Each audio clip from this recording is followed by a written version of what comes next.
Eh, panda lang. Why not? Diba? Cute. Ay, baby, kumusta ang Boots? Kilala mo ba si Boots? Anson Roa? Okay. Booty yan. Malayong mararating ng mga batang ito. Diba? Mamaya ma. I guess the results are there already. Yes.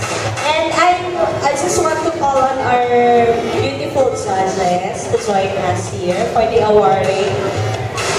Ma'am Marcon, Ma'am Bianca, Ma'am Ellen, Ma'am Myra, Ma'am A, and Ma'am Jazz. Siyempre, ang ating mga store managers, mga proud na store managers. Yes. Ma'am Anel, Ma'am Jazz, and Ma'am Sean. Okay. So,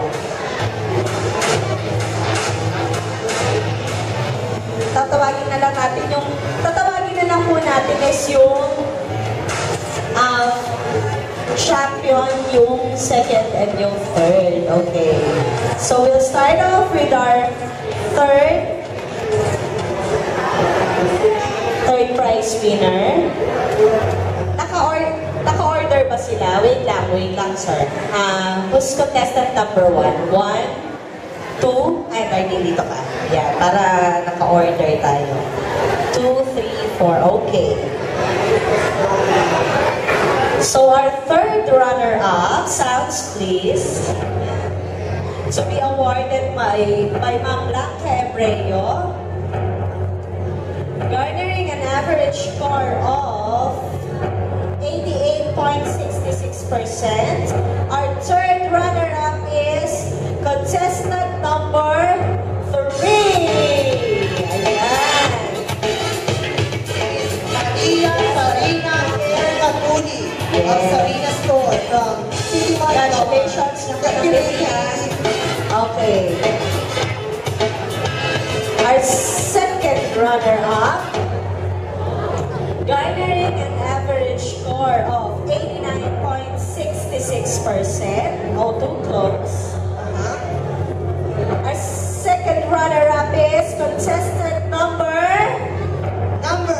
2. From City Market, Sally Store, Raina Rose Hernandez. awarded by Ma'am Ellen. Yes, Ma'am Ellen Rivera. Congratulations.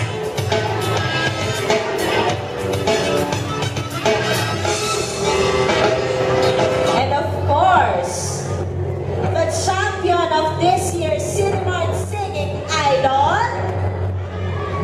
no other than With an average score score of 96%.